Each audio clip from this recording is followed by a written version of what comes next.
अस्सलाम वालेकुम dear students, मैं उम्मीद करती हूँ कि आप सब के सब खैर खैरियत से होंगे और बहुत अच्छे से स्टडी कर रहे होंगे। हम लोगों ने लास्ट टाइम स्टार्ट किया हुआ था न्यू चैप्टर अमाइनो एसिड्स का, जो कि बायोकेमिस्ट्री का है। और उसके अंदर हम लोगों ने देखा कि अमाइनो एसिड क्या है, बिल्डिंग ब्लॉक है जी वो प्रोटीन्स का, और पॉलीपेप्टाइड क्या होते हैं, पेप्टाइड्स, ओलिगोपेप्टाइड्स, पेप्टोन्स क्या होते हैं, और प्रोटियोजेज क्या होती हैं। फिर हमने देखा पेप्टाइड लिंकेज कैसे बनता है। हमने देखा कि अमाइनो एसिड का नॉर्मल जो स्ट्रक्चर है, जनरल स्ट्रक्चर, वो क्या है और वो क्या एक्सप्लेन करता है। आज हम लोग स्टार्ट करेंगे कि amino acids occurring in protein molecules, यानी कि वो अमाइनो एसिड्स जो कि प्रोटीन मॉलिक्यूल्स बनाते हैं। ठीक है, ये चीज़ हम लोगों ने पहले ही पढ़ ली थी कि वो अमाइनो एसिड्स जो प्रोटीन्स बनाते हैं, they are known as standard amino acids. ठीक है, और वो अमाइनो एसिड्स जो कि हमारे नेचर में मिलती हैं, पाई जाती हैं, लेकिन वो प्रोटीन नहीं बनाते हैं, these are known as non standard amino acids. ठीक है, वो हम लोग कहते हैं नेचुरली 300, जो मोर देन 300 अमाइनो एसिड्स हमारे नेचर में मौजूद हैं।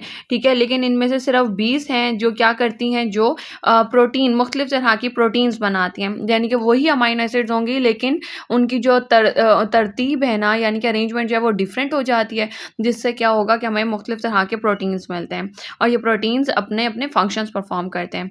These 20 amino acids are called primary, standard और नॉर्मल अमाइनो एसिड्स। इनको हम लोग ये इन नामों से पुकारते हैं।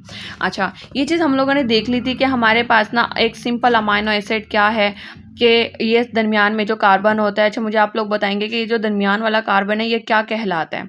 ठीक है, अच्छा, कार्बन के एक तरफ पर हमारे पास आ जाता है जी कार्बोक्सिलिक ग्रुप, एक साइड पर हमारे पास आ जाता है जी NH2 ग्रुप, एक तरफ आता है H और एक तरफ आ जाता है R। ठीक है, इस दरमियान वाले कार्बन को क्या कहते हैं हम लोग। अच्छा, ये जो R है ना, ये कुछ भी हो सकता है। R माइट बी, ये जो R है ये हो सकता है कि आपका सिंपल H ग्रुप हो सकता है कि ये CH3 ग्रुप हो, या हो सकता है कि ये कोई लॉन्ग चेन हो, CH2 CH3 हो। ठीक है, या हो सकता है कोई लॉन्ग चेन हो। हम लोग कहते हैं अगर तो ये R जो है वो हाइड्रोजन है तो ये हमें ग्लाइसिन देते हैं। ठीक है, हमने हाइड्रोजन लगा दिया। ये simplest form of amino acid है और ये आप लोगों का MCQ बन सकता है। और यहाँ से ये भी कि नेचुरली 300 अमाइनो एसिड्स मिलते हैं हमें, और सिर्फ 20 अमाइनो एसिड्स प्रोटीन्स बनाते हैं। ये दोनों भी MCQ बन सकता है। अच्छा जी, simplest form of amino acid is known as glycine, और उसके बाद हमारे पास आ जाता है एलानिन, जिसमें R जो है ना वो क्या है, CH3 ग्रुप। अच्छा, अब हम लोग आगे चलते हैं। स्टैंडर्ड अमाइनो एसिड्स हैं कितने। हम लोग ना इन स्टैंडर्ड अमाइनो एसिड्स में ये जो R लगा हुआ है ना, इस R की मीन बुनियाद पर हम लोग इनको ना डिफरेंट तरह के क्लासेस में डिवाइड कर लेते हैं। मीन क्योंकि हमने कहा कि R जो है वो H भी हो सकता है, वो एक लॉन्ग चेन भी हो सकती है, या वो ब्रांच्ड चेन भी हो सकती है। अब एज फॉर एग्जांपल हम लोग बात करते हैं amino acids with non polar aliphatic side chain. Non polar यानी कि ये क्या होगी, हाइड्रोफोबिक होगी। ठीक है, पानी में हल नहीं होती होगी ये। एलिफेटिक,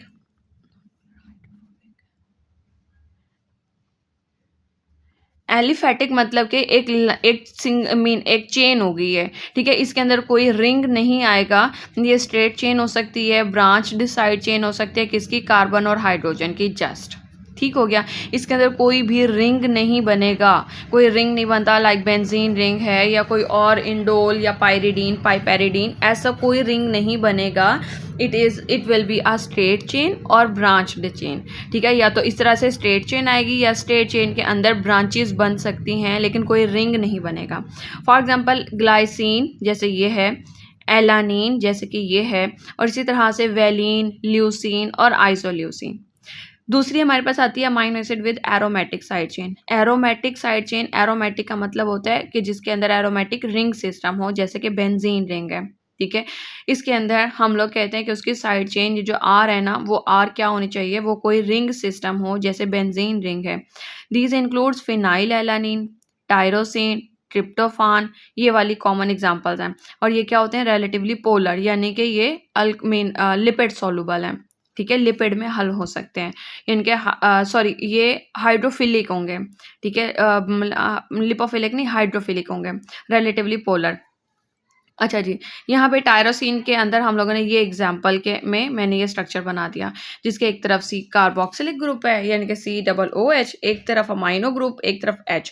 अभी जो R है ना, इस R जो होगा उसके अंदर क्या आ रहा है, एक रिंग आ रहा है। ठीक हो गया।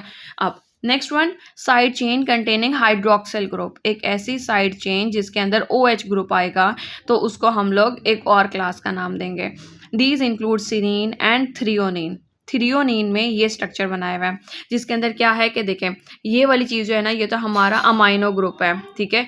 और जो R है ना, R के अंदर क्या होगा, CH OH और CH3, ठीक हो गया। अच्छा, फिर हम लोग कहते हैं कि amino acids with side chains containing sulphur atom, यानी कि वही अमाइनो एसिड होगा, यानी कि ये तीन चीज़ें तो होंगी, ठीक है। सॉरी, ये COOH H और NH2, ये तीन चीज़ें तो होंगी, लेकिन इसके साथ क्या होगी कि जो साइड चेन है ना, उसके अंदर कोई ना कोई सल्फर एटम मौजूद होगा, एज फॉर एग्जाम्पल सिस्टीन और मिथियोनिन। और यहाँ पर आप देखेंगे ये सिस्टीन का स्ट्रक्चर है जिसमें कार्बोक्सिलिक ग्रुप भी है, NH2 भी है, H भी है, और यहाँ पे जो चेन है इसके अंदर सल्फर विद हाइड्रोजन, यहाँ पर ये सल्फर ग्रुप आ रहा है। फिर हम लोग कहते हैं कि ना amino acid with acidic side chain, acidic side chain यानी कि उसके साथ क्या होगा, फिर अब कोई ना कोई COOH लगा हुआ होगा। These include glutamic acid and aspartic acid.